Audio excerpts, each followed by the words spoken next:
C'est pas vrai. Si vous voulez lire un vrai livre d'histoire, lisez Howard Zinn, Histoire populaire des États-Unis. C'est un bouquin qui va vraiment vous laisser sur le cul. Plus que celui de Chomsky sur le complexe industriel, c'est quoi un bon livre pour toi? Les mecs comme vous, moi, j'en reviens pas. Vous dépensez tout votre fric pour vous entourer de plein de putains de livres qui font chic, seulement c'est jamais les bons. Et c'est quoi un putain de bon livre, Will? Eh ben, c'est le bouquin qui vous décoiffe. Ah oui. Bonjour à tous et à toutes et bienvenue sur la chaîne YouTube Martin Den. Et aujourd'hui on va continuer la lecture du livre L'anarchisme de Daniel Guérin avec un nouveau paragraphe, une révolte viscérale. L'anarchisme est avant tout ce qu'on pourrait appeler une révolte viscérale. Augustin Hamon, procédant à la fin du siècle dernier à un sondage d'opinion en milieu libertaire, concluait que l'anarchiste est d'abord un individu révolté. Il refuse en bloc la société et ses avant-gardes chiurnes. Je connais pas ce mot. Il s'affranchit, proclame Marx Steiner, de tout ce qui est sacré. Il accomplit une immense consécration.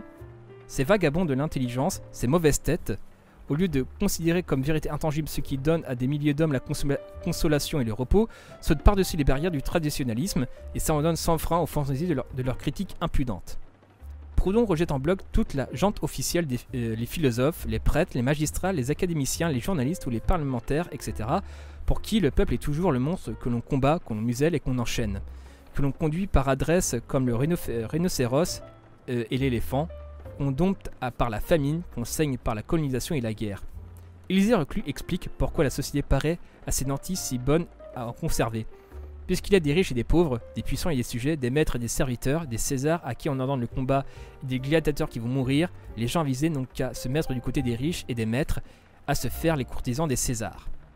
Son état permanent de révolte conduit l'anarchiste à ressentir de la sympathie pour les irréguliers, les hors-la-loi, à embrasser la cause du forçat ou de tout autre réprouvé. Alors ça, oui. Enfin, oui, mais à un moment donné aussi... Au XXe siècle, il y a ce qu'on appelle le fascisme aussi, qui a voulu avoir cette posture de rebelle constante. Donc voilà, c'est... voilà, je dis ça, je dis rien.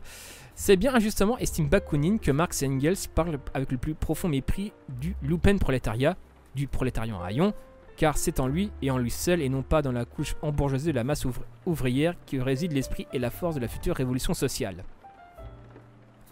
Dans la bouche de son vautrin, puissante incarnation de la protestation sociale, mi-rebelle, mi-criminelle, Balzac fait exploser des propos qu'un anarchiste ne se désavouerait pas. Effectivement, la partie sur la révolte viscérale est assez courte, mais quand même c'est important, même si ça peut de temps en temps véhiculer une image de drama queen. C'est important de souligner que le libertaire est, en tout cas dans la volonté, est toujours du côté des opprimés, du côté des anormaux, des marginaux, etc. Ce qui lui fait la différence entre le fascisme qui lui veut véritablement avoir cette posture révolutionnaire et à la fois voilà, mépriser toute la frange de la société, quoi, toutes les sociétés auxquelles il s'identifie pas. Enfin voilà, lui il se fantasme comme comment dirais-je, pas une avant-garde, mais comment dirais-je, comme une aristocratie véritable en lien avec la base, là où le libertaire méprise l'aristocratie, méprise toute cette envie de domination. On va dire ça comme ça, pour faire une image assez simple. Donc voilà, c'était la révolte viscérale, passage assez petit, mais assez nécessaire. Enfin bref, c'était Martin Eden en direct du Goulag. Bisous à vous!